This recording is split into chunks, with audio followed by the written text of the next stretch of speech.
चलिए question number 6 देखते हैं यहाँ पे।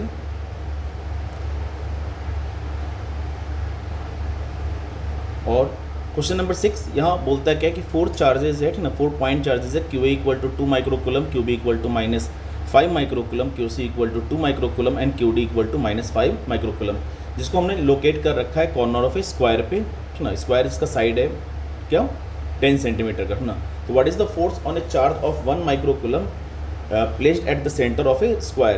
तो उस स्क्वायर के सेंटर पे हम लोग एक टेस्ट चार्ज 1 माइक्रोकुलम का प्लेस्ड कर रहे थे। इन चारों चार्ज की वजह से उस टेस्ट चार्ज पे कितना फोर्स लगेगा, ठीक ना, ये अपने को कैलकुलेट करके यहाँ पे बताना है। तो मान लीजिए कि ये हमारा स्क्वायर है, ठीक ना। चलिए मान लीजिए ये हमारा एक स्क्वायर है, ठीक ना।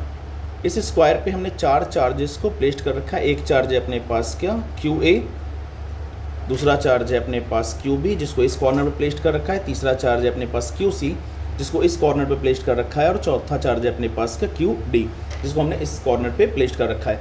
क्यू ए जो है बच्चों वो अपने पास है क्या 2 माइक्रोकुलम, ठीक ना। तो इसको आप ऐसा यूनिट में चेंज कर दीजिएगा तो ये हो जाएगा क्या 2 × 10⁻⁻6 कुलम। इसी तरीके से क्यू बी जो है वो है अपने पास क्या क्यू बी जिसको आपने यहाँ पे प्लेस्ड कर रखा है, और ये है अपने पास क्या अगेन 2 माइक्रोकुलम, -5 माइक्रोकुलम। तो -5 माइक्रोकुलम इसको अगेन आप कुलम में चेंज कीजिएगा तो ये हो जाएगा क्या -5 × 10⁻6 कुलम। उसी तरीके से क्यू सी है अपने पास क्या क्यू सी है अपने पास अगेन 2 माइक्रोकुलम का चार्ज है। इसको आप ऐसा यूनिट में चेंज करोगे तो ये हो जाएगा 2 × 10⁻6 कुलम। और क्यू डी है अपने पास क्या -5 माइक्रोकुलम। तो -5 माइक्रोकुलम इसको आप अगेन कुलम में चेंज करेंगे तो ये हो जाएगा 5 × 10⁻6 कुलम। फिर हमने इस स्क्वायर के सेंटर पे एक टेस्ट चार्ज को प्लेस्ड कर रखा है जो कि है क्या 1 माइक्रोकुलम का। तो 1 माइक्रोकुलम यानी कि इसको आप कुलम में चेंज करेंगे तो 1 × 10⁻6 क्या हो जाएगा कुलम हो जाएगा। चलिए इस स्क्वायर का जो साइड है वो साइड है कितना 10 सेंटीमीटर का। तो ये 10 सेंटीमीटर है, ये भी 10 सेंटीमीटर है, ये भी 10 सेंटीमीटर है, और ये भी जो है बच्चों वो कितना है अपने पास 10 सेंटीमीटर है। एसआई यूनिट अगर की बात करें तो एसआई यूनिट क्या हो जाएगा अपने पास, एसआई यूनिट मीटर में होता है।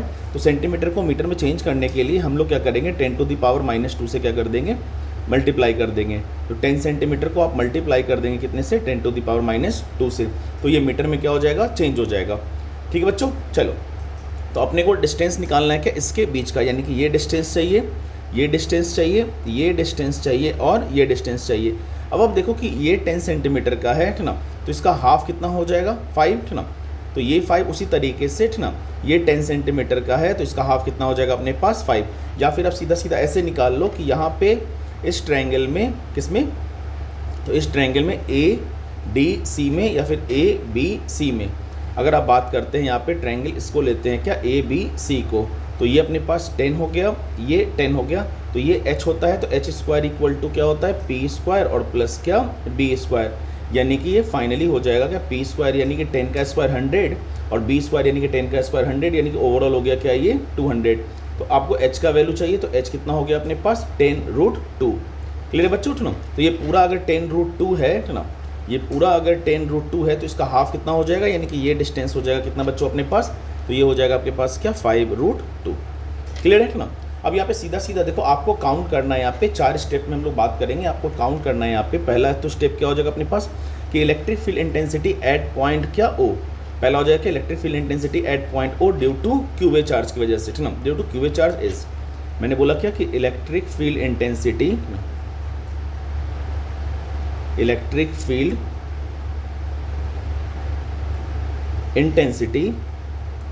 Due to q a charge is, q a charge की वजह से क्या हो जाता है इलेक्ट्रिक फील्ड होता है क्या इक्वल टू कांस्टेंट के, चार्ज है बच्चों अपने पास कितना क्यूए, ना क्यूए अपॉन इसके बीच का डिस्टेंस, यानी कि ये r² जो कि हो जाएगा क्या 5√2 का बच्चों स्क्वायर।